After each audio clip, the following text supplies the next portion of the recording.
अस्सलामु अलैकुम वरहमतुल्लाहि वबरकातुहु नहमदुहु व नुसल्ली अला रसूलिहिल करीम अम्मा बाद फ़अऊज़ु बिल्लाहि मिनश शैतानिर रजीम बिस्मिल्लाहिर रहमानिर रहीम अऊज़ु बिल्लाहि मिनश शैतानिर रजीम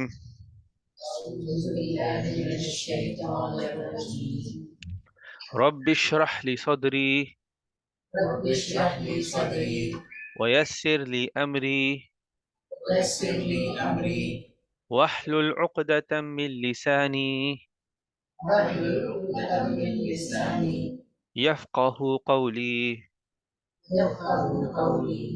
रब्बी ज़िदनी इल्मा रब्बी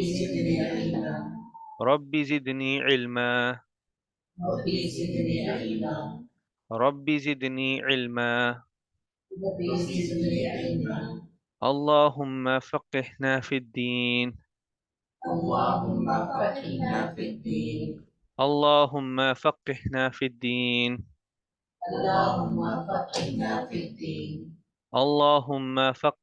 फ़िद्दीन रब्बी हबली हुक्मन व अलहिक़नी बिस्सॉलिहीन अल्लाहुम्मा इन्नी अस्अलुका इल्मन नाफ़िअ व रिज़्क़न तय्यिबा व अमलन मुतक़ब्बला।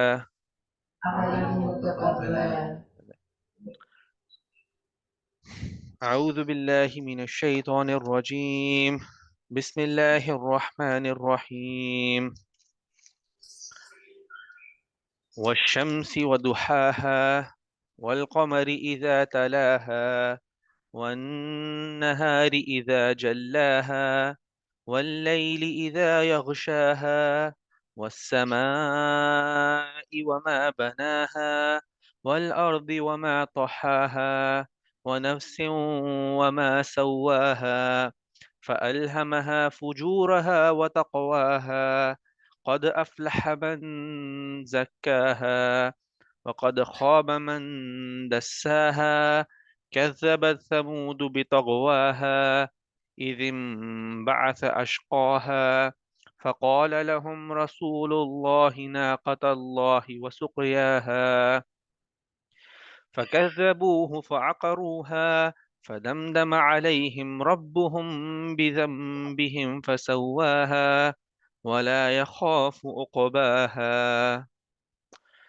तो हम बात कर रहे थे सूरह शम्स के बारे में और हमने उसकी काफ़ी आयतें पढ़ चुके हैं। तो एक जल्दी सी क्विक समरी कर लेते हैं कि हमने किया क्या अभी तक। तो सूरह शुरू होती है 10 कस्मों से। अल्लाह 10 कस्में खाता है और इस सूरह को शुरू करता है। किन चीज़ों की कस्में खाता है? उन अजीम चीज़ों की जो अल्लाह की बनाई हुई हैं। अल्लाह सूरज की कसम खाता है, चांद की कसम खाता है, दिन की कसम खाता है, रात की, आसमान की, जमीन की, और फिर नफ्स की भी अल्लाह कसम खाता है। जो अल्लाह ने हमारे अंदर एक जैसे अंदर की आवाज जमीर बनाया है, अल्लाह उसकी भी कसम खाता है। और अल्लाह कहते हैं ये वो नफ्स है जिसको बता दिया गया है, जिसको फर्क बता दिया गया है कि क्या चीज है जो उनको अल्लाह से दूर कर देगी। फुजूर फुजूरहा व तक़वाहा, अल्लाह से दूर करने वाली है। और फिर एक जैसे प्रोटेक्शन का सिस्टम भी बनाया हुआ है कि आपको एक अंदर से जैसे आवाज आती है कि आप गलत रास्ते पे चल रहे हो, अल्लाह ने वो भी आपके अंदर दी हुई है ये चीज। अल्लाह इतनी सारी कस्में खाता है किस चीज के लिए? ये चीज बोलने के लिए कि कद अफलह मन ज़क्काहा, कि बेशक कामयाब वही है जो अपने आप को पाक कर रहा है। ठीक है, तो अल्लाह ने ये हमने पिछली क्लास तक यहाँ तक किया था। तो अभी हमने इस आयत को देखना है, यहां से हम शुरू करने वाले हैं। कद अफलह मन ज़क्काहा। तो कद अफलह मन ज़क्काहा में अफलह का मतलब होता है कामयाब। अफलह का मतलब होता है कामयाब। कुरान के अंदर अल्लाह कामयाबी के लिए बहुत अलग अलग अल्फाज भी इस्तेमाल करता है। जैसे आप देखोगे कई आयतों में फ़क़द फ़ाज़ फ़ौज़न अज़ीमा, फ़ाज़ा का मतलब भी कामयाब होना है।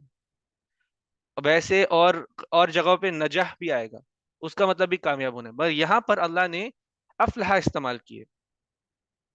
अफलाह वो ऐसी कामयाबी होती है जो आपको बहुत मेहनत करने के बाद मिलती है। अफलाह एक ऐसी कामयाबी होती है जो बहुत मेहनत के बाद करने के बाद मिलती है। अफलाह से एक और अल्फाज आता है, फलाहा। फलाहा का मतलब होता है फार्मर। फलाहा का मतलब होता है फार्मर। ठीक है, इन दोनों के सेम रूट है, अफलाहा और फलाहा के सेम रूट है। तो फलाहा फार्मर होता है। फार्मर करता क्या है, उसकी एक जमीन होती है जिसके अंदर वो सीड्स डालता है, पानी डालता है उसको, उसका ख्याल रखता है ताकि कीड़े ना पड़ जाए, बीमारी ना पड़ जाए, कोई जो भी प्लांट्स की अपनी बीमारी होती है, सब्र रखता है और उस पर बहुत काम करता है और केयर बहुत करता है उसकी, ताकि उसको फल मिले एंड में। जितनी वो केयर करेगा उतना अच्छा उसको फल मिलता है। ये नॉर्मल फार्मर का होता है। तो उसी तरह से आपकी जो आप अपने आप को पाक करोगे वो इसी तरह का काम है। वो ऐसा नहीं कि एक बार मैंने कर लिया तो खत्म हो गया, वो कंटिन्यूसली आपने करना है। आपने उसी तरह से जिस तरह फार्मर ख्याल रखता है, आपने भी अपनी पाक यानी पाक होने का, अपने नफ्स के पाक होने का उसी तरह से ख्याल रखना है। कंटिन्यूस काम करना उस पर, क्योंकि अल्लाह ने इस आयत में भी कहा है, कद अफलह मन ज़क्काहा। अल्लाह ने ये नहीं कहा कि जो पाक हो चुके हैं। अल्लाह ने ये नहीं कहा कि कामयाब वो है कि पाक हो चुके हैं, नहीं, जो अपने आप को पाक कर रहे हैं। कामयाब वो है जो अपने आप को पाक कर रहे हैं। तो इसमें फर्क है। ठीक है, अल्लाह हमसे परफेक्शन नहीं मांगता। अल्लाह ये नहीं कहता कि आप परफेक्ट हो जाओ। ठीक है, एक हदीत है, नबी सल्लल्लाहु अलैहि वसल्लम की हदीत है, जिसमें अल्लाह सुब्हानहू तआला नबी सल्लल्लाहु अलैहि वसल्लम कहते हैं कि कसम है मुझे उसकी जिसके हाथ में मेरी जान है, कि अगर तुम लोग गुनाह ना करो, अगर तुम गुनाह ना करो तो अल्लाह तुम सबको खत्म करके एक ऐसी कौम लेकर आएगा जो गुनाह करेगी, फिर उसके बाद माफी मांगेगी और मैं उनको माफ कर दूंगा। तो अल्लाह को हमें पता है कि हमारी वीकनेस के बारे में, अल्लाह को पता है इंसान गुनाह करता है। ठीक है, इसलिए यहाँ पे बात हो रही है अपने आप को पाक करना। गुनाह तो इंसान करता है, तो गुनाह करने के बाद बंदा क्या करता है, अपने आप को किस तरह से गुनाह से दूर रखने की कोशिश करता रहता है। कोशिश में कभी ना कभी इंसान आके गिरता भी है, लेकिन क्या वो वापस खड़ा होता है, वापस रास्ते पर आता है कि नहीं, उसको पाक करना बोलते हैं। ये वो ऐसे नहीं है कि ये फिजिकल सफाई नहीं हो रही, फिजिकल सफाई अपनी जगह पर है, वो तो नहाने धोने से हो जाती है, लेकिन नफ्स किस तरह से साफ होगा। आप गुनाह करोगे तो आप वापस कैसे आते हो रास्ते पर, उसको पाक करना बोल रहे हैं अपने नफ्स को। ठीक है, लेकिन सबसे जरूरी सवाल, पाक तो करना है, लेकिन कैसे करना है? कोई बता सकता है कि अपने आप को पाक कैसे करना है? माफी मांगते हैं जैसे इस्तिग़फ़ार करके।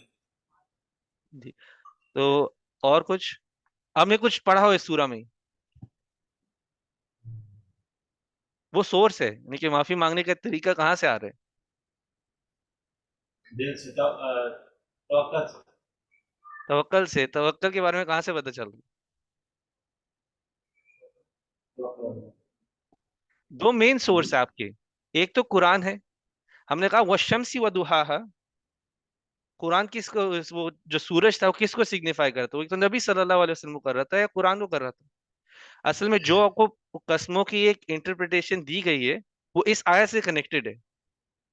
अगर आपने आपको पाक करना है तो आपका मेन सोर्स है नबी सल्लल्लाहु अलैहि वसल्लम और कुरान। ये मेन सोर्स है। ये कुरान से ही आपको अल्लाह के बारे में पता चलता है या नबी सल्लल्लाहु अलैहि वसल्लम से पता चलेगा। नबी सल्लल्लाहु अलैहि वसल्लम ने आपको बताया है कि माफी की क्या तरीके हैं। कई गुनाहों की अलग किस्म की माफी होती है, कई गुनाहों की अलग किस्म की माफी होती है।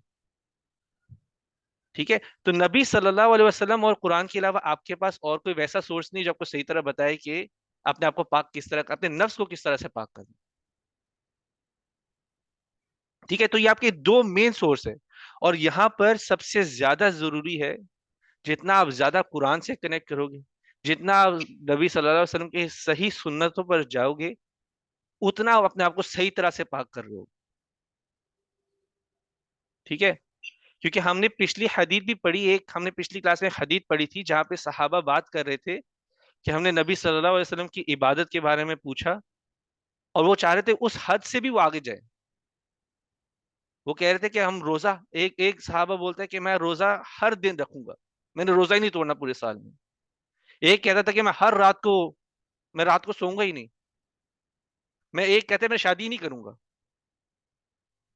क्योंकि शादी करूंगा तो फिर डिस्ट्रैक्शन होगी, ये ख्याल रखने में जाऊंगा, उस ख्याल रखने में जाऊंगा, तो मैं कुछ करूंगा नहीं। लेकिन नबी सल्लल्लाहु अलैहि वसल्लम ने आके बोला कि मैं रोजा भी तोड़ता हूँ, मैं रात को सोता भी हूँ एक हिस्सा, मैं शादी भी करता हूँ, और मुझसे ज्यादा तुम अल्लाह से नहीं डरते। ये हमने पिछली क्लास में हदीस डिस्कस की थी। तो हमें आगे नहीं बढ़ना, नबी सल्लल्लाहु अलैहि वसल्लम तक पहुंचने की कोशिश ही कर सकते हैं हम लोग, कि जो उन्होंने इबादत की हुई, वो आगे बढ़ नहीं सकते हम लोग। कि कभी कभी हम लोग सोचते हैं कि हम ज्यादा नफल पढ़ेंगे, मैच करेंगे नबी सल्लल्लाहु अलैहि वसल्लम को। नहीं, ऐसा नहीं है। नबी सल्लल्लाहु अलैहि वसल्लम के तरीके को मैच करना है। वो भी पूरी रात पढ़ते थे, यानी कि एक बड़ा हिस्सा रात का पढ़ते थे। उनकी तहज्जुद की नमाज एकदम अलग होती थी, कि लंबी होती थी, लंबी करते थे अपनी तहज्जुद की नमाज को, जिसमें कियाम लंबा होता था, सुजूद लंबा होता था, रुकू लंबा होता था, दुआएं मांगते थे उसमें। वो उनका तरीका था, हमें उसको मैच करना है। कभी कभी हम ऐसी चीजें कर रहे होते हैं, हमें लगता है कि उसकी वैल्यू है, लेकिन अगर वो सही सुन्नत के मुताबिक नहीं होगी तो उसकी वैल्यू वैसे तो नहीं है।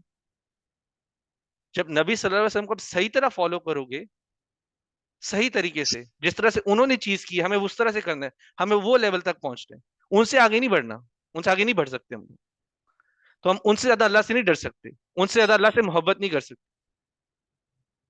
तो हमें उस लेवल तक पहुंचना है। तो मेन चीज ये है कि कुरान की सही नॉलेज से कनेक्ट करना है, सही सुन्नतों से कनेक्ट करना है, तब आप सही तरह से पाक होगे। अपने से नहीं कुछ सोचना, क्योंकि लोगों ने बहुत पहले भी सोचा है, पहले पिछली कौमें गुजरी हैं, वो कहते हैं हमें बेहतर पता है। नबी उनके बीच में होता है तो कहते हैं हमें बेहतर पता है। ठीक है, तो अभी हमारे पास नबी का इल्म है, और वो ऐसा इल्म है जो बिल्कुल चेंज नहीं किया गया। बाकी जो बाइबल थे या जो तौरा थी, वो चेंज की लोगों ने वक्त के साथ साथ, लेकिन अल्लाह ने कहा है कि कुरान की हिफाजत अल्लाह ने की है, करनी है, आखिरत तक करनी है। तो वो नहीं बदलेगा। तो जितना आप कुरान से कनेक्टेड रहोगे और सही सुन्नतों से कनेक्ट रहोगे, उतना अपने आप को पाक करते रहोगे। ठीक है, और एक और नजरिया है। ठीक है, हमने पिछली आयतों में बात ये भी की थी, जैसे हमने दिन और रात की बात कर रहे थे, एक आती ना कसम, वन नहारी इजा जल्ला है वल्लैली इजा यगशा। तो हमने इसको एक एग्जाम्पल से कनेक्ट किया था कि ये एक वक्त की बात कर रहे हैं। कभी कभी इस्लाम पावर में होता है, तो कभी कभी क्या होता है कि इस्लाम पावर पे नहीं होता। एक एग्जाम्पल है, आप दुबई में बैठे हुए, एक इस्लामिक कंट्री है। मैं कनाडा में बैठा हूँ, वो इस्लामिक कंट्री नहीं है। एक तरह से दुबई में जैसे इस्लाम पावर में, कनाडा में नहीं है। ये एक एग्जाम्पल है। ठीक है, लेकिन होता क्या है असल में, जब एक इस्लामिक कंट्री में होते हो, वैसे नॉर्मली इंसान वैसे कहीं भी हो, उसके अंदर वैसे एक होता है कि वो उस चीज को फॉलो करे जो चीज पावर में होती है, जो शोहरत में होती है। हम चाहते हैं कि जिस तरह से कपड़े एक्टर्स ने पहने होते हैं, हम उस तरह के कपड़े पहने, उस तरह से ड्रेसअप करें। हम चाहते हैं कि हम वही गाड़ी चलाएं जो शेख चला रहा होता है, उसकी वैल्यू ज्यादा होती है, हम वही गाड़ी चलाएं। हम उन्हीं रेस्टोरेंट्स में जाए जिनकी एडवर्टाइजमेंट हमारे फेवरेट एक्टर्स वगैरह कर रहे होते हैं, या जो भी हमारे एक शोहरत में बंदा है उसको एडवर्टाइज कर रहा होता है, तो हमने उस रेस्टोरेंट पे जाना होता है। वो एक इमेज होती है पावर की, हम भी पावर के साथ चल रहे हैं। ठीक है, तो कभी इस्लाम ऊपर होता है तो कभी नहीं होता। जब इस्लाम ऊपर होता है तो लोग उसमें थोड़ा सा इजी हो जाते हैं, इस्लाम को इजी लेने लग जाते हैं। आप अपने यानी कि जिस दुबई को ही देख लो, एग्जाम्पल है, इस्लामिक नाम से कंट्री है, इस्लाम फैलाने का कोई काम हो रहा है? शिर्क से लेके मंदिरों से लेकर नाइट क्लब तक खुल गए। ठीक है, ये इस्लामिक कंट्री की रिप्रेजेंटेशन है उधर। ठीक है, और दूसरी तरफ मैं, जैसे मैं कनाडा में बैठा हुआ हूँ, यहाँ पे पावर में जो लोग हैं वो बोलते हैं कि इंटरेस्ट को इनकरेज कर रहे होते हैं, एलजीबीटीक्यू की बात कर रहे होते हैं। जिनको नहीं पता एलजीबीटीक्यू है तो वो तो बहुत अच्छा है। जिनको पता है तो यहाँ पे लोग इनकरेज कर रहे होते हैं, स्कूलों में बच्चों को पढ़ा रहे होते हैं। ठीक है। तो अल्लाह यहाँ पे हमें वो भी याद दिला रहा है कि वक्त तो चलता रहेगा, लेकिन आपने इस दुनिया के साथ बहना नहीं है। आपने इस दुनिया के साथ नहीं बहना, आपने कुरान और नबी की सुन्नत के साथ कनेक्ट रहना है। अगर आपको सही में कामयाबी चाहिए तो आपको उस तरफ मेहनत करनी है जो कुरान और सुन्नत जिसकी बात कर रही है। अच्छाई और बुराई की स्ट्रगल दुनिया में चलती रहेगी, वो आपको अलग अलग जगहों पे लेकर जाएगी। मैं ये नहीं है कि वो अगर शेख ने नमाज छोड़ी मैं भी नमाज छोड़ दूं। उस ये तो बहुत ही ड्रास्टिक एग्जांपल, लेकिन छोटे छोटे एग्जांपल्स के साथ भी जा सकते हैं। दुनिया के तौर तरीके के साथ मत बह जाओ। अपने आप को अगर सही में आपने पाक करना है तो कुरान और सुन्नत के साथ कनेक्ट करो। क्योंकि अगर नहीं करोगे, अगर कुरान और सुन्नत के साथ नहीं करोगे कनेक्ट अपने आप को, वक़द खाब मन दस्साहा, वक़द खाब मन दस्साहा, बेशक, पहले मैं वर्ड्स पे जा रहा था। ख्वाबा का मतलब होता है कि मायूस होना या फेल होना। एक ऐसी चीज में मायूस होना या फेल होना जो आपको पता था आप कर सकते हो। ख्वाबा का मतलब होता है एक ऐसी चीज में मायूस होना या फेल होना जो आपको पता हो, जो आप कर सकते थे। उसका दुख अलग ही होता है।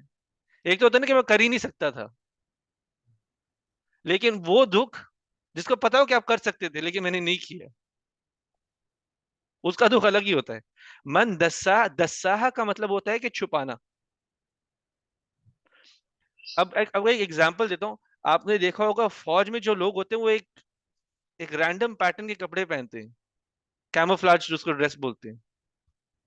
वो एक रैंडम पैटर्न का ड्रेस पहनते हैं। वो क्यों पहनते हैं ऐसा ड्रेस?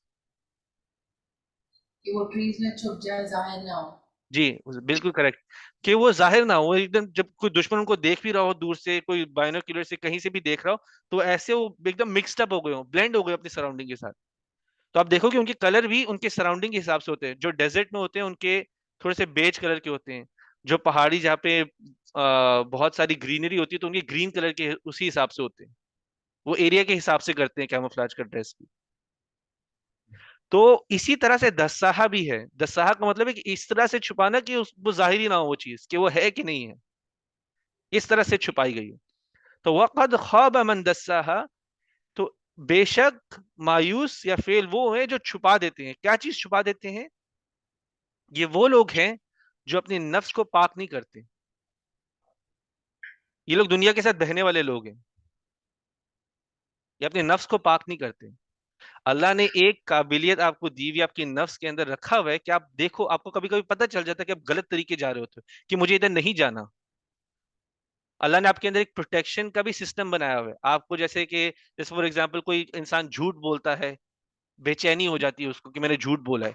वो नफ्स से आ रहा होता है, अंदर की एक आवाज होती है, जमीर होता है। मैंने किसी को चीट किया होता है तो एक अंदर से आवाज आ रही होती है। आपको अल्लाह ने वो सिस्टम दिया हुआ है, लेकिन आप उसको भी चुप करा देते हो। आप इतना गलत काम करते रहते हो, उसको इग्नोर करते हो, नफ्स को उसको चुप करा देते हो कि इस तरह हो जाती है नफ्स कि आपको पता ही नहीं कि वो नफ्स है कि नहीं आपके अंदर, वो अंदर की आवाज जिससे है कि नहीं आपको उसका कुछ पता नहीं। जिस तरह से अल्लाह ने बनाया उस तरह से रहती नहीं है, वो चुप करा दी गई भी।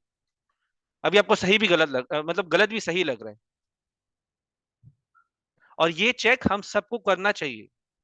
आप कभी वैसे ही जब बैठे हो अपने आप को देखो कि कभी आपने अगर गलती से भी झूठ बोला हो या किसी को चीट किया हो या किसी के बारे में गीबत की हो, तो आप बैठो और देखो आपको गिल्टी फीलिंग या कुछ अंदर से आवाज आ रही होती है कि नहीं, आप गलत करके आए हो। अगर आपको नहीं आ रही तो आप भी उनमें से ही हो जिसने अपनी नफ्स को चुप करा दिया है उस गलत काम की तरफ से। तो ये इंसान का एक चेक है, अल्लाह ने आपको एक चेक भी दिया है। जाओ चेक करो आपने अपनी नफ्स को चुप कराया कि नहीं। मैंने तो आपको गलत काम की तरफ जाने से बताया है कि नहीं जाओ इस तरफ। आपको एग्जांपल देता हूँ। जब बचपन में जैसे ये बॉलीवुड के आइटम नंबर निकलना शुरू हुए थे, वो टीवी पे चलाते थे तो बच्चे नहीं देखते थे। बच्चे कहते थे तो वो एक दूसरे से शर्म और शर्मी में, यानी कि पीछे पीछे नजरें देखे, हम नहीं देख रहे, हम नहीं देख रहे। टीवी पे लगे होते थे, हम नहीं देख रहे हैं, एक दूसरे का मजाक भी बनता था कि नहीं तुम देख रहे हो। ठीक है, तो वो उनकी एक नफ्स होती है, अंदर से आवाज होती है कि ये चीज देखने के लिए नहीं बने हैं अल्लाह ने आपके लिए, जब बच्चे को। लेकिन ओवर एक्सपोज हमने दिखा दिखा के हमने नफ्स को चुप करा दिया है कि नहीं अभी तो ठीक है, अभी हमें नहीं फर्क पड़ता, वो टीवी पे जितना मर्जी चल रहा हो, वो हिस्सा अपनी नफ्स का हमने चुप करा दिया। तो इधर आ रही उनकी बात हो रही है, वक़द ख़ाब मन दस्साहा, कि मायूस या फेल वो होने वाले जिन्होंने चुप करा दिया, छुपा दिया वे अपनी नफ्स को। कज़्ज़बत समूद बितग़वाहा, तो समूद ने झुटलाया अपने गुनाहों से। यहाँ पे अल्लाह एग्जाम्पल दे रहा है हिस्ट्री से एक ऐसी कौम की जो फेल हुई थी, जिन्होंने अपने नफ्स को चुप करा दिया। तो अल्लाह उस कौम का एग्जाम्पल देने लगा। कैसे कैसे फेल हुआ समूद, किस तरह फेल हुआ? अल्लाह कहते हैं कि उन्होंने झुटलाया। किस तरह से झुटलाया? गुनाह कर करके। तकवाह का मतलब होता है कि गुनाह करना, खता करना बगावत में, यानी कि मैं आगे निकल, हद से निकल के जाके गुनाह करना। कि अल्लाह ने हुक्म दिया, हद से मैं आगे बढ़ के, तोड़ के आगे बढ़ूंगा, अपने किबर में, एरोगेंस में बढ़ के मैं गुनाह करना। तो समूद ने इस तरह से क्या झुटलाया, अभी उसके बारे में हम वैसे बात करेंगे क्या झुटलाया उन्होंने, तो आप उसमें थोड़ा सा सब्र रखें। तो समूद ने भी झुटलाया अपने गुनाहों के जरिए, कर करके गुनाह। इज़िम बाअस अशक़ाहा, तो उनमें से एक खड़ा हुआ। कौन खड़ा हुआ? अशक़ाहा। अशक़ाहा शकी से आता है, बहुत ही एक बदबख्त इंसान या बदकार इंसान उनमें से खड़ा हुआ, आगे बढ़ा समूद में से। यहाँ पे हम समूद की थोड़ी सी स्टोरी के बारे में बात करते हैं। समूद एक कौम थी, ये किस किस पैगंबर की कौम थी? सौलेह अलैहिस्सलाम की कौम थी। समूद को के पास सौलेह अलैहिस्सलाम आए थे अल्लाह का पैगाम लेकर। वो लेकर आए थे और समूद ने उनके जो पैगाम आया था उसको कंटिन्यूसली कंटिन्यूसली उसको इग्नोर किया, झुटलाया।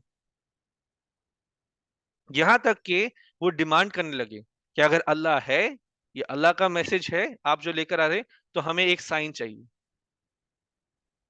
हमें बताओ कि ये सही में अल्लाह की तरफ से आया है, एक साइन चाहिए हमें। उन्होंने डिमांड किया कि एक उधर एक पहाड़ था, उस पहाड़ के अंदर से एक ऊंटनी निकले। तो सालेह अलैहिस्सलाम ने दुआ की, उनकी दुआ कबूल हुई और पहाड़ में से एक ऊंटनी चलते हुए बाहर आ गई। पहाड़ के अंदर से एक ऊंटनी चलते हुए बाहर आ गई। उन्होंने एक साइन मांगा, अल्लाह ने उनको साइन दिया। ठीक है। फ़क़ाल लहुम रसूलुल्लाहि नाक़तुल्लाहि व सुक़ियाहा, तो जो उनका नबी था, जो अल्लाह का नबी था, उस सालेह अलैहिस्सलाम की बात हो रही है, उन्होंने उनसे कहा कि ये जो ऊंटनी है, नाक़ता का मतलब होता है ऊंटनी, ये जो ऊंटनी है ये अल्लाह की ऊंटनी है, और जो भी ये पिएगी वो भी अल्लाह की तरफ से। ठीक है। तो ये ऊंटनी जो आई थी समूद के पास, वो सिर्फ एक साइन नहीं था, वो एक इम्तिहान भी था। किस तरह से इम्तिहान था उनके पास? ये जो ऊंटनी आई थी ये पानी बहुत ज्यादा पीती थी, ये पानी बहुत ज्यादा पीती थी। जब ये पानी पीती थी तो किसी के लिए कुछ बचता नहीं था पीछे। तो इस तरह से था, एक दिन पानी ये पीती थी और फिर दूसरे दिन लोगों को इस्तेमाल करना पड़ता था, फिर तीसरे दिन फिर ऊंटनी ने सारा पानी पी लिया, फिर चौथे दिन जाके उनको पानी मिलता था। तो साइन के आने का ये मतलब नहीं है कि अल्लाह आपको आगे इसका इम्तिहान नहीं लेगा, उधर इम्तिहान खत्म नहीं हो जाता अभी भी। उसकी ऊंटनी के आने के बाद भी आपका इम्तिहान तो शुरू हुआ फिर से। पहले भी इम्तिहान था, आसान था, जब नबी बोल रहा था मान लो मान लो मान लो। अभी आपकी डिमांड सुनी है तो अभी इम्तिहान बढ़ गया है, उसके यानी कि हार्डनेस बढ़ गई है, अभी मुश्किल हो गया इम्तिहान। तो ये ऊंटनी है, तो सालेह अलैहिस्सलाम ने इनको क्लियरली वार्निंग दी इन लोगों को कि ये जो ऊंटनी है, इस ऊंटनी को बिल्कुल कोई नुकसान नहीं पहुंचाना, ये अल्लाह की ऊंटनी है, इस ऊँटनी को बिल्कुल नुकसान नहीं पहुंचाना, और अगर ये कुछ पीती है तो इसको रोकना नहीं है। अगर ये ऊँटनी कुछ पीती भी है, रोकना नहीं है इसको, पीने दो जो पीती है, वो जो करती है करने दो, इसको नुकसान नहीं पहुंचाना। फकज़्ज़बूहु फअक़रूहा, तो उन सब ने जुटला दिया। ठीक है। पिछली आयत में, हमें 12वीं आयत में पढ़ा, इज़िम बाअस अशक़ाहा, तो उधर एक आदमी खड़ा हुआ था जो बहुत ही बदकार था, बदबख्त था, ऊंटनी को मारने के लिए। उस आयत में एक बंदे की बात हो रही थी। इस आयत में फकज़्ज़बूहु, ये एक जमा आ रहा है, उन्होंने जुटला दिया। उसने जुटलाया नहीं, उन्होंने जुटला दिया। इस आयत में कहा जा रहा है कि उन्होंने जुटला दिया। तो यहाँ पे जो लोग थे जो खामोश थे, या तो वो खामोश थे या सपोर्ट कर रहे थे जो मारने गया था ऊँटनी को। तो यहाँ पे हमें वैसे पता चल रहा होता है, अगर हम बुराई को देख के चुप हैं तो हम बुराई में हिस्सा ले रहे हैं। अगर हम बुराई को देखकर चुप हैं तो हम बुराई में हिस्सा ले रहे हैं इनडायरेक्टली। तो उन्होंने जुटला दिया, किसी ने कोई बढ़ा ही नहीं रोकने के लिए, जुटला दिया, कहते हैं करता है तो करने दो। अंदर ही अंदर सोच रहे हमारा भी फायदा हो जाएगा।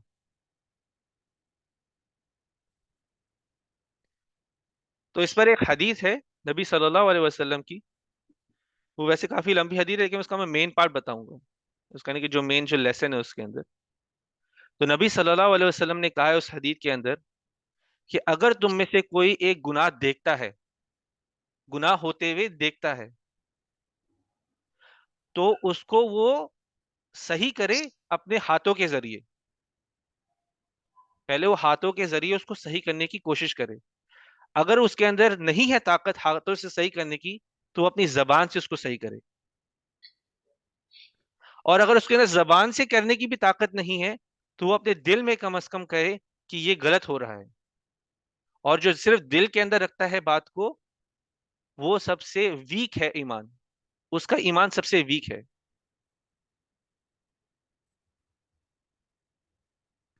तो तीन तरीके हैं, आप लोग गलत, यानी कि एक गलत जो हो रहा होता है, तो अगर आपको आवाज उठा, पहले तो आप हाथ से उसको सही करो। कोई ऊँटनी काटने जा रहा है तो उसको काटने जाए तो समूह काम, तो पहले उसको रोकते कि ऊँटनी को काटने नहीं जाए। फकज़्ज़बूहु फअक़रूहा, फअक़रूहा का मतलब होता है उसकी टांगे जैसे उसने काट दी। अक़रूहा का मतलब होता है टांगे काटना। तो ऊँट को उसने जाके टांगे काटी थी, तो किसी ने जाके उसको रोका नहीं। तो पहले उनका वो टेस्ट फेल किया। किसी ने उससे कहा भी नहीं, चुप रहे, वो जा रहे करने के लिए। दूसरा भी फेल हो गए। दिल में भी नहीं था उनके कि हम इसको रोके।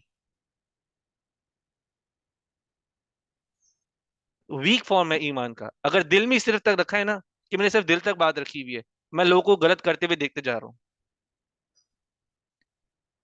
हिकमत की जरूरत होती है, हिकमत के बगैर नहीं है, कि ये नहीं कि मैं जाके लड़ाई झगड़ा शुरू कर दूं। ठीक है। लड़ाई झगड़ा हिकमत से काम नहीं होता, हिकमत से ही जबान का भी इस्तेमाल करना है, लेकिन करना है। वो एक इंसान के ईमान का लेवल खुद उसको बता देती है कि मेरे तो इतनी हिम्मत भी नहीं है कि मैं जबान से भी कुछ कह दूं। क्योंकि इंसान के जब तक अमल में खुद नहीं होता, वो किसी को खुद भी नहीं कह पाता। अगर मैं नमाज 5 वक्त की नहीं पढ़ता, तो मैं कभी भी उस ईमान के साथ, उस इंटेंसिटी के साथ कह ही नहीं सकता किसी को कि जाके नमाज पढ़े, जब तक मैंने नमाज को सही तरह से एक्सपीरियंस नहीं किया। कि नमाज का मतलब है एक अल्लाह के साथ कनेक्शन बनाना। अगर बंदा सिर्फ अल्लाह अकबर यानी कि करके सलाम फेर कर आ जाए, अल्लाह से कनेक्शन बनाकर नहीं आया, तो किस तरह से लोगों को कन्विंस करेगा कि नमाज पढ़नी चाहिए। एक कनेक्शन है, उधर से मुझे कुछ मिलता है। जब मिला होगा तो आगे किसी को बताएगा कि मुझे वो सही में करना है, हमें जाके अल्लाह से कनेक्शन बनाना है। तो किस तरह बोलेगा, किस तरह से कन्विंस करेगा किसी दूसरे को, जब खुद के अमल में नहीं होगा। तो जब गलत हो रहा होता है, तो इंसान को कोशिश करनी चाहिए, हाथ से कोशिश करनी, जबान से कोशिश करनी चाहिए। अगर नहीं होता उन दोनों तरीके से, लेकिन कम से कम दिल में करे, कुछ ना कुछ तो होगा, नहीं कि किसी ना किसी तरह आप अल्लाह के सामने जब खड़े होगे तो कुछ ना कुछ तो कह पाओगे, मेरे दिल में तो कम से कम कहा था। लेकिन उस तक रुकना नहीं है, कोशिश तो करनी है कम से कम हाथ और जबान की, गलत होते हुए देख रहे हो तो फिर क्या हुआ, ऊंटनी को तो मार दिया समूद ने। फकज़्ज़बूहु फअक़रूहा, उन्होंने झुटलाया और ऊंटनी को मार दिया। फदमदम अलैहिम रब्बुहुम बिज़ंबिहिम फसव्वाहा। फदमदमा का मतलब है कि किसी को इस तरह मारना कि जमीन पे चिपका दिया। फदमदमा का मतलब है किसी को इस तरह मारना कि उसको जमीन पे चिपका दिया। तो अल्लाह ने उनको पूरी तरह से बर्बाद कर दिया। दमदमा यहाँ पे आ रहा है क्या, बर्बाद कर दिया, जमीन पे चिपका दिया। तो अल्लाह ने उनको पूरी तरह से बर्बाद किया। किस लिए बर्बाद किया? बिज़म्बिहिम, उनके गुनाह के लिए।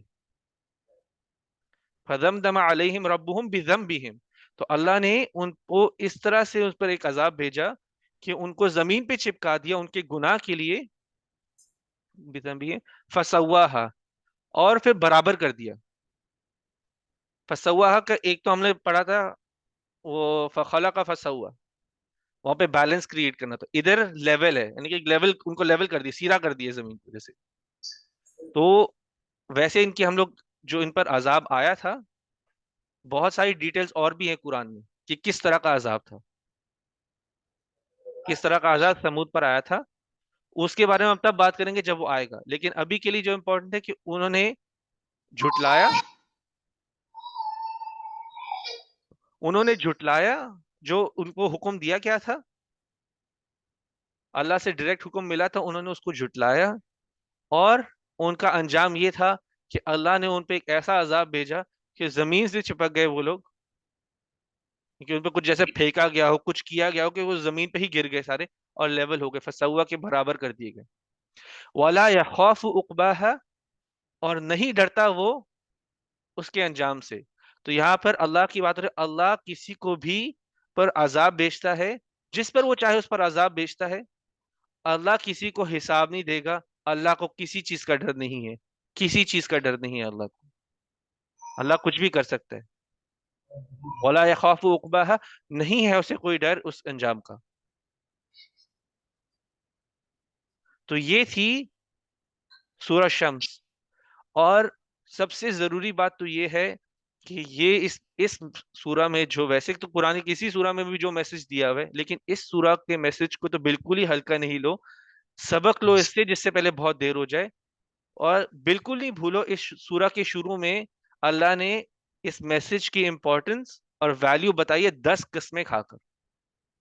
एक नहीं, दो नहीं, 10 कस्में खाई हैं अल्लाह ने शुरू में। तो अल्लाह हमें हम सबको तौफीक दे कि हमने अभी तक जो भी पढ़ा है, जो भी पढ़ा है, जिस सूरा में भी पढ़ा हुआ है, अल्लाह उसको अमल में लाने की तौफीक दे। क्योंकि अगर अमल एक्शन में नहीं बदलेगा तो उसका भी कोई फायदा नहीं।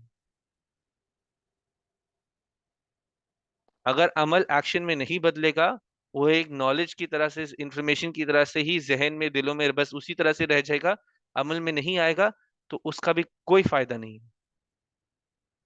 आखिरत में अल्लाह ने आपको पूछना है, आपको इल्म दिया गया था, क्या किया आपने इल्म का। इसमें एक हदीस है जिसमें 5 सवाल हैं जो आखिरत में इंसान से पूछे जाएंगे। उनमें से एक सवाल है, जो इल्म आपको दिया था, क्या किया उसने आपके साथ, आपने उसके साथ क्या किया। तो अल्लाह ने उसकी भी पूछ होगी हमसे। तो जो भी हमने अभी तक पढ़ा है, अल्लाह उसको हमें तौफीक दे कि हम उसको अमल में लेकर आए और आगे भी बढ़ाएं इंशाल्लाह।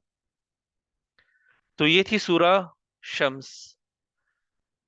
तो कोई सवाल हो तो हम उनके बारे में पहले बात करें इंशाल्लाह। सवाल कोई नहीं। मेरा सवाल है। जी जी पूछिए इंशाल्लाह। बताया गया था जब कुछ गलत हो रहा हो तो उसको हाथों से रोकना चाहिए, अगर हाथ से नहीं रोकना तो फिर जबान से, अगर जबान से नहीं तो फिर एटलीस्ट जब बंदे के दिल में आता है हम्म उसी के एक निशानी है। अगर हम फॉर एग्जांपल मैं बाहर जा रहा हूँ हम्म फैमिली और मैं देख रहा हूँ बाहर कुछ गलत हो रहा है, हम्म तो उसको कैसे रोकूंगा? उनका हम लोग तो बोलते हैं बड़ा इजी कि उनका पर्सनल मैटर है, उनके बीच में है। फॉर एग्जांपल मैंने देखा हुआ है, मैंने एक्चुअली खुद लाइव देखा हुआ है, हमारे घर के नजदीक था आई गेस मोबाइल के साथ था उसमें, सुनाया क्या था, एक बंदा एक औरत के पीछे भाग रहा था, या पता नहीं, मुझे लगा था कुछ गलत हो रहा था। फॉर एग्जाम्पल एक हम्म। गाड़ी का, उसको रोका था, वो औरत नहीं रुकना चाह रही थी, तो मैंने गाड़ी रोका था, हम लोग उसकी मदद करते हैं, मगर फिर मेरे दिमाग में क्या, उसको पर्सनल मैटर में कि बीच में पड़े। तो ये सिचुएशन थोड़ी सी इजी है कि वैसे हमें वैसे एक हेल्पिंग नेचर तो इंसान का होना चाहिए कि अगर कोई मुसीबत में है, हमने वैसे जैसे अक़बा में भी पढ़ा था कि जो मुसीबत में हो उसकी मदद करो। तो अक़बा में पढ़ा तो वो तो एक्शन आपके पास है डायरेक्टली कि भाई कोई मुसीबत में है तो रुक जाए। पर्सनल मैटर अगर वो आप उधर रुक के आपने अपना काम करना, आप रुको उधर, आप पूछो मदद की जरूरत है, अगर उसके बाद वो मना कर दे, आपने अपना काम पूरा किया। ठीक है, आपने अपना काम पूरा किया, मैंने जाके ऑफर की, हेल्प की, मैंने कोशिश भी की कि मैं कर दूं हेल्प, मैं रुका, मैंने जाके बोला कि मैं कर देता हूँ। अगर वो कोई परसिस्टेंट हो कि नहीं हमें मदद की जरूरत नहीं है, तो आपने अपना पार्ट उधर कर दिया। ठीक है, तो वो थोड़ी सी इजी सिचुएशन है। हाँ, अभी जैसे फॉर एग्जाम्पल के बाहर लोग हाथ पकड़ के रहे कि लड़का लड़की चल रहे हो, एग्जाम्पल दे रहा हूँ, ऐसे कुछ छोटी, बहुत ही छोटी उम्र के, पता हो कि भाई ये लोग में कोई वैसे रिलेशनशिप नहीं है और चल रहे हो, उनको किस तरह से मना करना, वो फिर आप, वो थोड़ा सा सोचने वाला, वो थोड़ा सा मुश्किल है, वो थोड़ा सा मुश्किल है कि हम लोग अभी रास्ते में चलते हुए किसी को किस तरह से मना करें। तो वो वो तो डिफरेंट तरीके होते हैं, लोग फिर उसकी तरह से कैंपिंग टाइप बनाते हैं, जाते हैं उसी जगह पर जाते हैं। जैसे फॉर एग्जांपल मैं जुमेरा में चले जाऊं, मैंने एक स्टॉल लगाया, मैं बोल रहा हूँ उनको, एजुकेट करने की कोशिश कर रहा हूँ कि भाई ये गलत है, ये गलत है, ये गलत है। मैंने स्टॉल लगाया, फ्लायर्स बनाए हुए हैं, मैं फ्लायर्स भी बांट रहा हूँ, कुछ भी कर सकते हो, डिफरेंट तरीके होते हैं उसको टैकल करने के। लेकिन वो बहुत एक हिम्मत मांगते हैं, इजी नहीं होता खड़ा होना, वो बहुत ईमान भी मांगते हैं। उसके अंदर एक होता है ना, एक दिल के अंदर आता है कि भाई मैं किस तरह जाके कर लूं, मैं स्टॉल लगा लूं, हिचकिचाहट होती है। वो हिचकिचाहट दूर सिर्फ ईमान से हो सकती है, ईमान स्ट्रांग करना है पहले इंसान को। वो खड़ा होना बिल्कुल इजी नहीं है, किसी से जाकर दीन की बात करना बिल्कुल इजी नहीं है, जब तक आपके अंदर ईमान खुद स्ट्रांग नहीं होगा।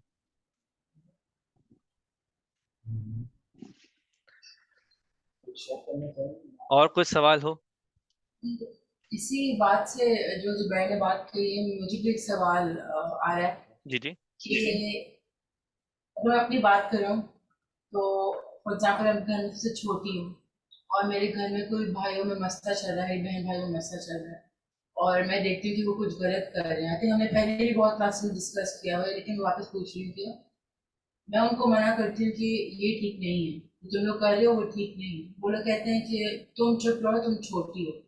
ये बात बहुत एस्केलेट कर जाती है, अगर मतलब कि ना बहुत बड़ा मसला बन जाता है घर में। फॉर एग्जाम्पल एग्जाम्पल दे रही हूँ, तो मुझे पता है मेरे बोलने से अगर मसला बढ़ रहा है तो क्या मुझे बोलना चाहिए कि नहीं। तरीका बदलना चाहिए बोलने का, तरीका बदलना चाहिए बोलने का, कि मुझे पता है ये चीज काम नहीं की, मुझे दूसरा रास्ता ढूंढना ही है। और जितनी आप उस चीज पर मेहनत करोगे, हर चीज का सवाब है, उस मेहनत का सवाब है, मैं दूसरा रास्ता ढूंढूं। और इसके तो आज आज के टाइम पे तो हमारे पास बहुत चीजें एक्सेसिबल हैं। आप वैसे ही जाके देखो किस तरह से लोग बात कर रहे होते इस चीज के बारे में, डिफरेंट पॉइंट्स लेकर आओ कि ये बंदा इस चीज से कनेक्ट कर लेगा, इस चीज से कनेक्ट कर लेगा।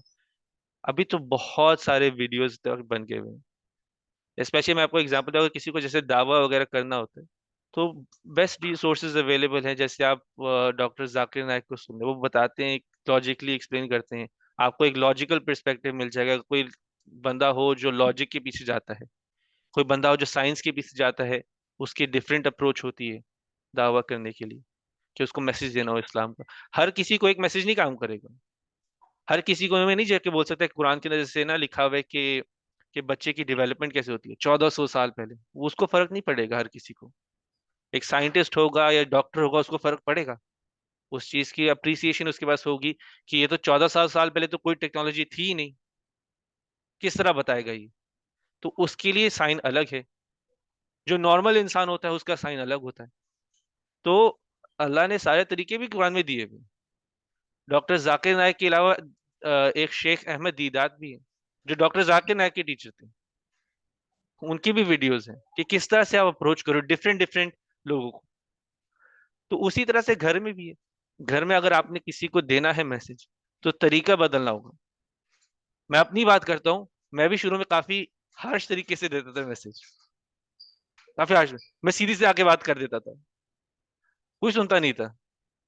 मैं सोचा मैं तो कर रहा हूँ बात, फिर मैंने सोचा मैं बेवकूफ हूँ, बेवकूफ तो मैं था। मैं अपना ना, मैं खुद बहुत ही उस पे जमा हुआ था कि नहीं, मैंने बात इसी तरह के तरीके से करनी है। मैं गलत करता था। तो मुझे मुझे अपने आप को देखने की मैजिक, मुझे किस तरह से क्लियरली मैसेज देना है। मुझे खुद देखने कि मैं किस तरह से क्लियर मैसेज देख रहा हूँ कि वो दूसरा समझे, डिफेंसिव में ना चले जाए, दीवार ना बना ले। और उसका एक एग्जाम्पल तो ये भी है, कुरान में एग्जाम्पल्स यूज करते हैं। अल्लाह सुब्हानहू व तआला बहुत सारे एग्जाम्पल्स देता है चीज को एक्सप्लेन करने के लिए। जैसे सूरज शम्स ने बात की, बात तो शम्स की हुई है, चांद की हुई है, तो उसको किस तरह से उसे एग्जाम्पल बना देते हैं, वो एग्जाम्पल बन जाता है ताकि लोग समझें उसको। एग्जाम्पल देगा बहुत इजी है, वो थोड़ा सा बहुत इजी वे है कन्वे करने का मैसेज। ये अगर इस तरह से नहीं, इस तरह से किया होता उसने, जैसे फॉर एग्जाम्पल बोल रहा हूँ, ये गलत कोई और किसी के साथ हो रहा होता, या तुम्हारी अपनी बहन के साथ हो रहा होता, एग्जाम्पल दे रहा हूँ, कोई लड़का लड़की का जैसे मसला एक्सप्लेन करने के लिए डिफरेंट डिफरेंट तरीके। तो वो मुश्किल होता है, मैं ये नहीं कहूंगा आसान होता है, मुश्किल होता है, लेकिन आप कोशिश करो डिफरेंट डिफरेंट तरीके से, और आपकी कोशिश का भी आपको सवाब मिलेगा इंशाल्लाह। और कोई सवाल हो? उम्मा चाची, आपको कोई सवाल हो? समझदार नहीं, आपको समझाना है, करना ही पड़ेगा। ये मैं एक पॉइंट ऐड करना चाहूंगा इसमें, जी जी बोले। जो आज थोड़ा सा क्लास में से भी सीखा मैंने कि जब आप खुद अमल करोगे तभी आप किसी को नसीहत भी कर सकते हो। ये बेस्ट तरीका है, मैं यही एक्शन यही वाला। तुम लोगों के, जब तक आप खुद नहीं अमल करोगे तो दूसरों को कैसे बिलीव होगा कि नहीं यार ये बोल रहे, तू सही बोल रहा है। हम्म। For exact. एग्जाम्पल जब 5 वक्त की नमाजें पढ़ेगा तो मुझे आकर अगर बोलेगा ना यार नमाज पढ़, नमाज एक ऐसी चीज है जिससे क्या, और मैं भी देखता हूँ उसको अगर ये 5 वक्त की नमाजें पढ़ता है नहीं पढ़ता, तो मैं ज्यादा बिलीव करना शुरू कर दूंगा, नहीं यार सही में ये सही बोल रहा है, 5 वक्त की नमाजें मुझे भी ट्राई करनी चाहिए पढ़ने के लिए, हम्म। ताकि मुझे पढ़ना चाहिए, मगर फिर भी एक होता है एक बंदा नजरिए देख लेता है कि नहीं यार ये एक अच्छे रास्ते पे चल रहा है, और एक इन्फ्लुएंस हो जाता है कि बंदा उससे कि नहीं यार ये बहुत एक अच्छा काम कर रहा है, मुझे भी इसी रास्ते पे चलना चाहिए। एक्शन तो बेस्ट है तरीका, किसी को अगर किसी तरफ लेकर आना हो, एक्शन तो बेस्ट है तरीका। मैंने वो एक्सपीरियंस भी कहता हूँ। जैसे फॉर एग्जांपल, अगर आप एक एक्सपीरियंस शेयर कर चुको ना किसी चीज के बारे में, दुआ, दुआ तो सबसे ज्यादा, जैसे ना मेरे अपना नजरिया है कि बहुत ही एक अंडररेटेड चीज बन गई हुई है। जितनी पावरफुल चीज है वो उतनी ही अंडररेटेड हो गई हुई है। और दुआ, आपका कनेक्शन होना चाहिए अल्लाह से सबसे पहले। सबसे पहले आपका कनेक्शन होना चाहिए अल्लाह से दुआ करने में। क्योंकि हमारा पहला गोल होता है कि हम खुद दुआ नहीं करें, मैं सबको जाके बोल दूं आप दुआ कर दो, आप भी दुआ करो, आप भी दुआ करो, आप भी दुआ करो, आप भी दुआ करो, खुद नहीं करूंगा मैं। जुनैर मेरे लिए दुआ कर दो, इकरा मेरे लिए दुआ कर दो, चाची मेरी दुआ कर दो, अम्मा कोमल सब मेरी दुआ कर दो, अनम मुनो आंटी सब मेरी दुआ कर दो, मैंने खुद नहीं करनी। मगर दुआ का तो मेन जो कॉन्सेप्ट था कि आपने बनाना कनेक्शन अल्लाह से, वो मेन है, वो पहला स्टेप है। मैंने खुद नहीं दुआ की, मैं खुद तहज्जुद में नहीं खड़ा हो रहा। अगर मुझे इतनी ज्यादा इंपॉर्टेंट है, मैं सबको बोलते जा रहा हूँ अभी दुआ करो, अभी दुआ करो, अभी दुआ करो। तो देख रहे हो, अपने अपने फंडामेंटल छोड़ के, बेस छोड़ के आप पता नहीं कहाँ और पहुंचे हुए। तो तरीके एक्शन से हो तो बहुत ही जबरदस्त होते हैं, और फिर एक्सप्लेन भी उसी तरह से इंसान कर सकता है। और जितना अच्छा आएगा उतना इजीली एक्सप्लेन करोगे, जितना अच्छा एक्सपीरियंस होगा आपका। दुआ के साथ तो, मैं दुआ पे तो बहुत बातें कर सकता हूँ। ये तो अभी के लिए क्लास को थोड़ा छोटा ही रखते हैं, लेट भी हो रहा होगा आप लोग के लिए। तो हम लोग शुरू करते हैं रिफ्लेक्शन से, पहले स्टार्ट करते हैं अनम की तरफ से। अनम, आप स्टार्ट करें, कोई सवाल हो या रिफ्लेक्शन देते हैं इंशाल्लाह। जी अस्सलाम वालेकुम। वालेकुम सलाम व रहमतुल्लाह। तो आज जो मतलब इस सूरत में सबसे ज्यादा जो चीज कनेक्ट की है वो यही है कि हमें दुनिया चलती रहेगी जैसे चल रही है, हमें खुद को दुनिया की चीजों में मसरूफ नहीं रखना है या उसमें बह नहीं जाना है।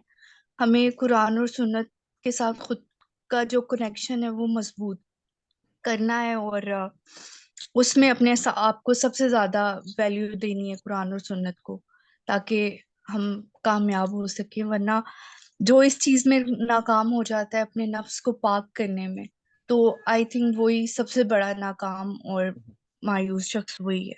जी जी। क्योंकि मेन पार्ट था जब हमने ख्वाबा की बात की थी, ख्वाबा का मतलब है कि आप उस चीज से मायूस हो जो कि आप कर सकते थे। जी तो वो मेन उसमें था नहीं कि, खैर वो मेरा अपना रिफ्लेक्शन है ऐड करने के लिए, कि ख्वाबा का मतलब था कि इस चीज में मायूस होना या फेल होना जो आपको पता था आप कर सकते हो, जी लेकिन बहुत देर हो गई थी। देर कब होती है? जब आपके अंदर सांसें नहीं बचती, तब देर हो गई थी। ठीक है, उससे पहले हम सबके पास मौका है। तो इंशाल्लाह अल्लाह में उस पर उसको अमल में लाने की तौफीक दे, आमीन इंशाल्लाह। आमीन। से मुन्ना आंटी हैं? जी, अस्सलाम वालेकुम। वालेकुम अस्सलाम व रहमतुल्लाह। हाँ जी, मैंने भी यही बात क्लिक किया ज़्यादा कि अगर आप कोई बुरा काम देख रहे हो या किसी को गलत करते देख रहे हो तो उसको कोशिश करो उसको हाथ से रोको, हाथ से नहीं तो ज़ुबान से रोको, नहीं तो और कुछ नहीं तो अल्लाह से ये दुआ कर सकते हो कि अल्लाह ताला इनको हिदायत दे। तो अल्लाह ताला तो बेशक हिदायत देने वाला है, वो आमीन देता भी है। तो बेशक। हम दुआ कर सकते हैं उसके लिए या किसी और यानी कि तरीके से उनको रोक सकते हैं कि ये गलत नहीं करना या एग्ज़ाम्पल दे के या किसी तरह भी। तो ये मुझे बहुत अच्छी लगी। चलो, अल्हम्दुलिल्लाह अल्हम्दुलिल्लाह, बहुत अच्छा रिफ्लेक्शन था।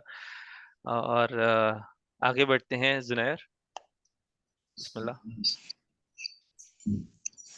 अगर हम जो हमने पहली आयत जो पढ़ी है, आयत नंबर 9, उस पर अगर हम रिफ्लेक्ट करें तो पता चलता है कि जो इसकी ट्रांसलेशन है ये होगी कि कामयाब वो हैं जो अपने आप को कॉन्स्टेंटली प्यूरिफाई करते हैं। जी जी। तो इसमें ये नहीं लिखा हुआ कि कामयाब वो है जो पूरा ही पाक है, हो सकती थी, पर इधर आयत में लिखा हुआ जो कॉन्स्टेंटली अपने आप को प्यूरिफाई करते रहते हैं। तो अगर अगर हम देखें, चाहे इंसान जितना मर्जी भी गुनाह करे, एक एक होप मिलती है कि अगर हम बार बार अल्लाह के नज़दीक जाए अगर गुनाह करने के बाद भी, तो हम कामयाब हो सकते हैं। और वैसे जैसे आपने आयत या हदीस मुझे याद नहीं आ रहा, आपने बोली थी कि अगर आदम का बेटा अगर गुनाह ना करता तो अल्लाह एक ऐसी कौम लेके आता जो गुनाह करते हैं और वो गुनाहों की माफी मांगते हैं। तो और एक फिर तरह मैंने की माफ कर होप, देता। अल्लाह फिर उन्हें माफ कर देता। एक तरह की होप मिलती कि ये नहीं कि अगर बंदा चाहे जितना मर्जी भी गुनाह करे, इसका मतलब ये नहीं कि वो एक फारिग इंसान है। अगर वो गुनाहों की माफी मांगते रहे और एज लॉन्ग एज उसका एक कनेक्शन है अल्लाह से, तो एक सही रास्ते पे है। समझ आ इंशाल्लाह। रही है? नहीं नहीं, बिल्कुल बिल्कुल अच्छा पॉइंट था कि कोशिश इंसान को करते रहनी चाहिए कि सही की तरफ आते जाए, सही की तरफ आते जाए। क्योंकि मेनली इंसान उस चीजों में फंस जाता है कि हमने जो देखी होती हैं, बचपन से ही देखी होती हैं, उन्हीं को सही मानने लग जाते हैं। ठीक है, तो अभी इल्म भी मिल रहा है हमें, हमें खुद से इवेल्युएट करना है कि कौन सी चीज सही है कौन सी नहीं है। जैसे अल्हम्दुलिल्लाह एक एग्जांपल ड्रास्टिक है, लेकिन जो जैसे एक दहेज का कॉन्सेप्ट होता था, बेशक आया तो हिंदुओं में से था, लेकिन मुसलमानों में भी रहा है काफी अरसे तक। होपफुली भी खत्म हो गया हो, लेकिन कई कई जगह पर अभी भी होगा मुसलमानों में भी। एक वो कॉन्सेप्ट है। ठीक है, ऐसे कई कॉन्सेप्ट्स हैं जो हमने अपने पर थोड़े से फर्ज आइन बना दिए हैं, जिससे हम लोग हलाल को भी मुश्किल कर देते हैं। तो इवेल्युएट करो, उन उन आइडियाज को भी पाक करो, इन चीजों से पाक करो उनको। ये नहीं, ये कॉन्सेप्ट नहीं है। जो वैसे कर सके कर रहा हो, वो अपनी जगह पर है, लेकिन कोई फर्ज नहीं है। तो कॉन्सेप्ट को भी पाक करो, डिफरेंट डिफरेंट चीज को इवेल्युएट करो, ये चीज हो रही है क्या, ये सही हदीस में से है, ये प्रोफेसर हसन ने एक्चुअली किया कि नहीं किया। उन्होंने नहीं की तो कौन आपको बता रहा है कि जो आपका अमल है वो सही में वैल्यू वाला है या सही है? उन्होंने अगर नहीं बताया हुआ तो उनके बाद कौन है बताने वाला? मैं अपने से अमल बनाते जाऊं तो मुझे कौन है बताने वाला कि जो मैं अमल कह रहा हूँ उसके अंदर सही में वैल्यू है और यही सही चीज है? नबी सल्लल्लाहु अलैहि वसल्लम के यहाँ सहाबा ऐसा करते थे तो वो बता देते थे, सहाबा आके पूछ लेते थे मैं इस तरह कर रहा हूँ, या वो देख लेते थे तो उनको ठीक कर देते थे। अभी आपको ठीक करने वाला कौन है यहाँ पे बोलने वाला? तो हमारे पास जो बचा हुआ रिसोर्स है वो जो उनकी हदीस और कुरान बचा हुआ यही है हमारे पास, जो उन्होंने किया वही करना है, मेन वही है, उसमें ही फायदा है, आगे नहीं बढ़ना। आगे बढ़ोगे तो पता नहीं फायदा है कि नहीं। कभी कभी ये भी हो सकता है कि हम उल्टी तरफ चलने शुरू हो गए हो आगे बढ़ने के चक्रों में, कि नबी सल्लल्लाहु अलैहि वसल्लम ने कहा जो मेरे से आगे बढ़ने की कोशिश करेगा हदीस में, वो मेरे में से नहीं है। उस हदीस का जो हमने पिछली क्लास में बात की थी, नबी सल्लल्लाहु अलैहि वसल्लम ने कहा था जो ये सब जो मैं जो अपने आप को वैसे सोच रहा हो कि मुझे आगे बढ़ना है, वो मेरे में से नहीं है।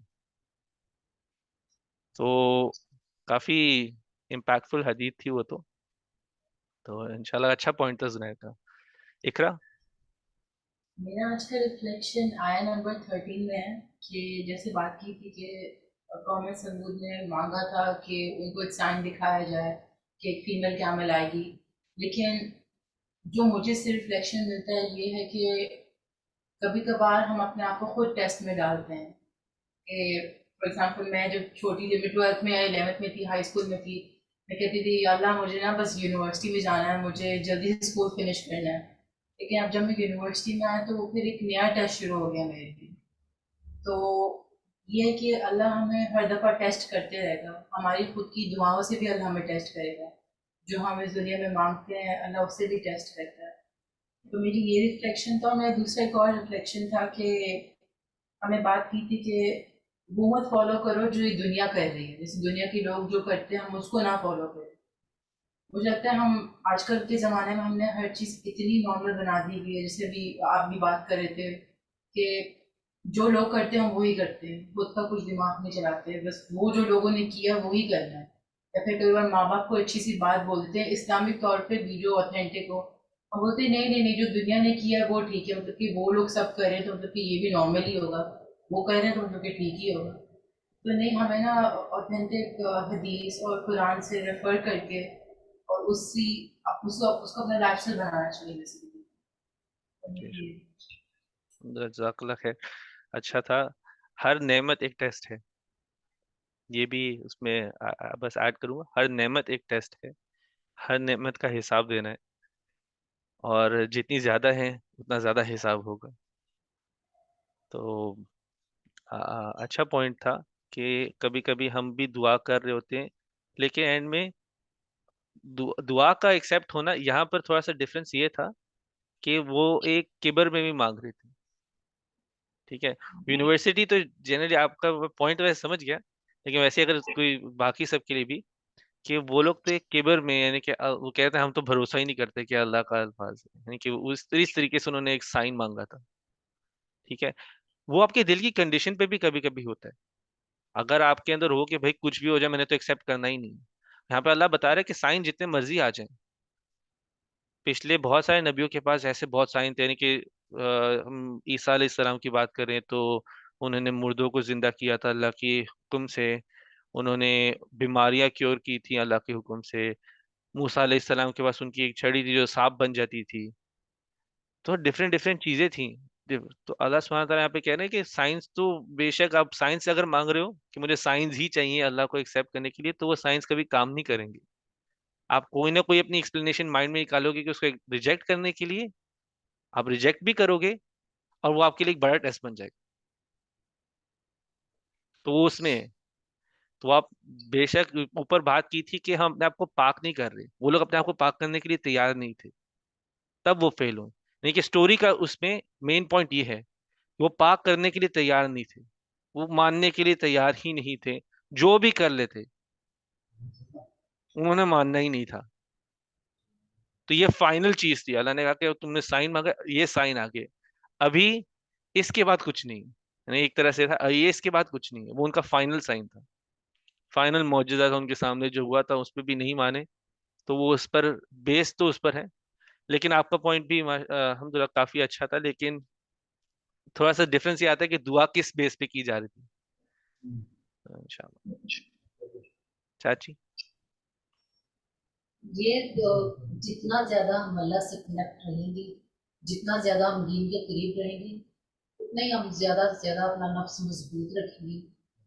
जितना हो सकते हैं, कोशिश करेंगे, नफ्स मजबूत होगा तो जब हम ज्यादा यकीन रखेंगे तो हम किसी को बता सकेंगे ना कि आओ दीन की तरफ। अजीज बिल्कुल चले, जज़ाकल्लाह खैर। उमा। नहीं, बस इस सूरत में जो समूद की कौम में से पहले एक ही शख्स उठा था उन्हीं को मारने के लिए, तो उसके साथ और कितने लोग इस गुनाह में शामिल हो गए, मुशरने वाले भी शामिल हो गए, तमाशा देखने वाले भी शामिल हो गए। यही हमारा हाल है। हम लोग तमाश में इस वक्त में ज्यादा है, किसी का झगड़ा हो रहा हो या कोई भी ऐसी बात हो तो हम देखने वाले ज्यादा हैं, उसको सुलझाने वाले बहुत हैं। तो हमें हिम्मत करनी चाहिए कि हम इसमें इन्वॉल्व हों और इसको जितना हो सके सुधार सकें। सबसे अजीब तो तब होता है कि बुराई देख के लोग वीडियो बनाना शुरू कर देंगे, लेकिन रोकना कुछ भी नहीं होगा। कहेंगे वीडियो बना लें ताकि हमारा वीडियो वायरल हो जाए तो हमें पैसे बन जाए। आइडिया वो होता है पीछे, ये वीडियो बना लें, इंटरनेट पे डालेंगे, जितने लोग देखेंगे उतनी एडवर्टाइजमेंट मिलेगी, उतनी एडवर्टाइजमेंट मिलेगी तो उतने ही पैसे हम बनाएंगे। लेकिन रोक कोई नहीं रहा होगा, ठीक है, रोक कोई नहीं रहा होगा उस वीडियो मतलब कि बुराई को होते हुए। और उसके बाद हम ही उस हम बाद में हम वायरल वीडियो को देख के हम खुद भी शेयर कर रहे होंगे। अजान हो रही है। चलो इंशाल्लाह थोड़ी देर रुक जाते हैं।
होगी।